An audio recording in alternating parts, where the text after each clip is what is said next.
umukino wagombaga kubera hano kuri stade ya Kicukiro uhuza ekipe ya Police Football Club na Mukura Victory Sport ukaba usubitswe kubera imvura imaze umwanya munini irimo kugwa hano kuri stade ya Kicukiro. Ngira ngo nkuko mubibona ntabwo umupira ushobora kwidunda, uragwa mu mazi, urawushyira mu kibuga ugahita ugwa mu mazi.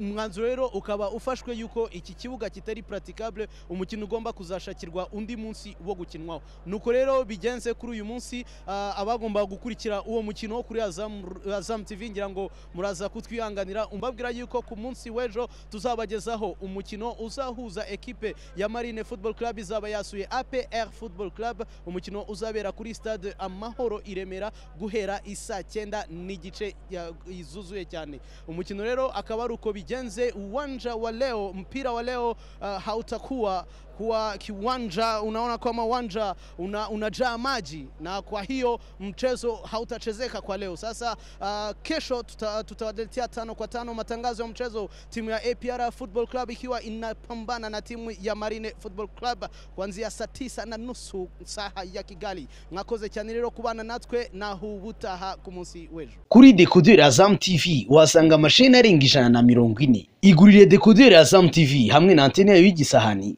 ku mafaranga 25,000 yonyine.